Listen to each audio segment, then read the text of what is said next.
Hello friends, welcome to Dhana's tips. இன்றைக்கி நம்ம ரொம்ப டேஸ்டியான மற்றும் டிஃப்ரெண்ட்டான ஆஃப்கான் போலானி ரெசிபி எப்படி பண்ணுறதுன்னு பார்க்கலாம்.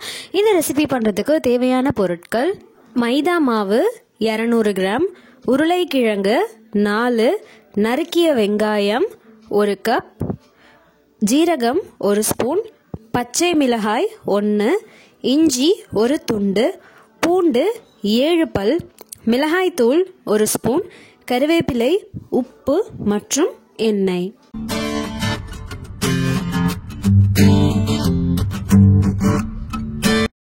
ஒரு பெரிய பாத்திரம் எடுத்துக்கலாம். அதில் மைதா மாவு, உப்பு, அது கூட கொஞ்சமாக எண்ணெய் விட்டு இது நல்லா மிக்ஸ் பண்ணிக்கலாம்.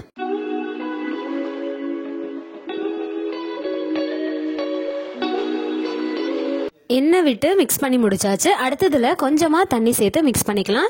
இந்த மாவை தண்ணி சேர்த்து நம்ம பிசையும் போது நமக்கு சப்பாத்தி மாவு பதத்துக்கு வரணும். ரொம்ப தண்ணி கூட போயிடக்கூடாது.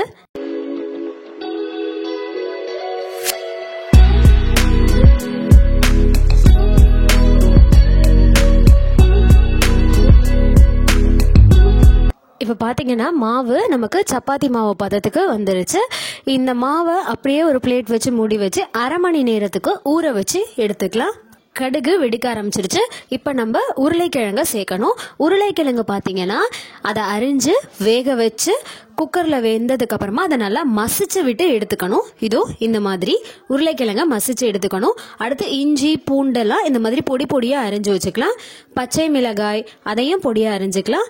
அடுத்து கறிவேப்பிலை, கொத்தமல்லி அதையும் சின்ன சின்னதாக நறுக்கி எடுத்துக்கலாம். கடுகு நல்லா வெடிக்க ஆரம்பிச்சிருச்சு.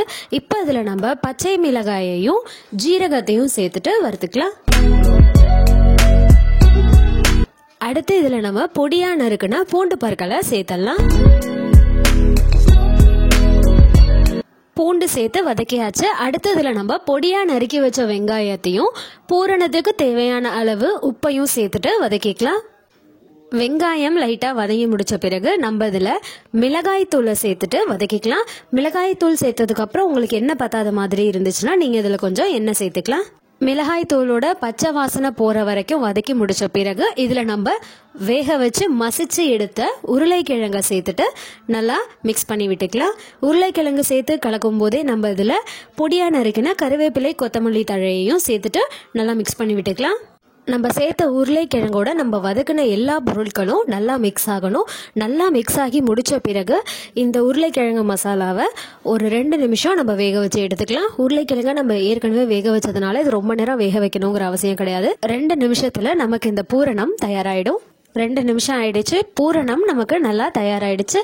இப்போ அதை கடாயிலிருந்து இறக்கிடலாம். இறக்குனதுக்கப்புறமா இந்த பூரணத்தை நல்லா ஆற வச்சு எடுத்துக்கலாம். நம்ம பசைஞ்சு வச்ச மைதா மாவு பார்த்தீங்கன்னா அரை மணி நேரத்தில் நமக்கு நல்லா ஊறிடுச்சு. இப்போ இந்த மைதா மாவை சின்ன சின்ன உருண்டைகளாக உருட்டிக்கலாம்.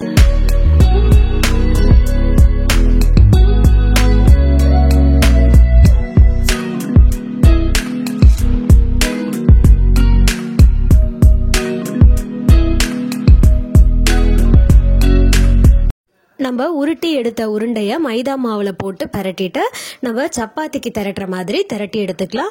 இது வந்து நம்ம ரொம்ப பெரிய சைஸில் உங்களுக்கு வேணும் அப்படின்னு நினச்சிங்கன்னா நீங்கள் அந்த சைஸில் திரட்டிக்கங்க. நான் மீடியம் சைஸில் திரட்டி எடுத்துக்க போகிறேன். இது நமக்கு ரவுண்ட் ஷேப்பில் வரணுங்கிறதுக்காக ஷார்ப்பான ஒரு மூடியை வச்சு இது அழகாக ரவுண்டாக கட் பண்ணி எடுத்துக்கிறேன். கட் பண்ணி முடிச்சதுக்கப்புறமா நம்ம செஞ்சு வச்சுருந்த பூரணத்துலேருந்து கொஞ்சம் எடுத்து வச்சு இதை 2ஆக மடக்கிக்கலாம்.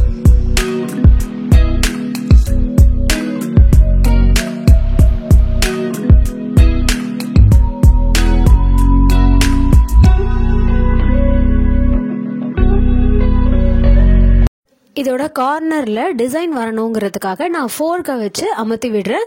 உங்களுக்கும் டிசைன் எதுவும் வேணும்னு நினச்சிங்கன்னா நீங்கள் அந்த மாதிரி அச்சு வச்சு எடுத்துக்கலாம். இதே மாதிரியே எல்லா மாவையும் நம்ம திரட்டி எடுத்துக்கலாம். அடுத்து இதை வேக வச்சு எடுக்க போகிறோம். அதுக்கு நம்ம தோசைக்கல்லை தான் பயன்படுத்த போகிறோம். தோசைக்கல்லில் எண்ணெய் தடவி கல்லை நல்லா சூடு பண்ணிக்கலாம். கல் நல்லா சூடானதுக்கு அப்புறமா நம்ம ரெடி பண்ணி வச்சிருந்த போலானியை எடுத்து ஒன்று வச்சிடலாம். வச்சு இது மேலே நம்ம எண்ணெய் விட்டுக்கலாம்.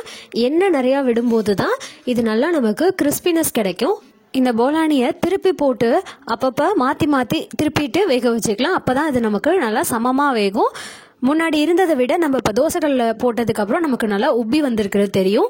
இதை கரண்டி வச்சு அமுத்தி விட்டுட்டே இருக்கலாம், அப்போ தான் அது சீக்கிரமாக வேகும்.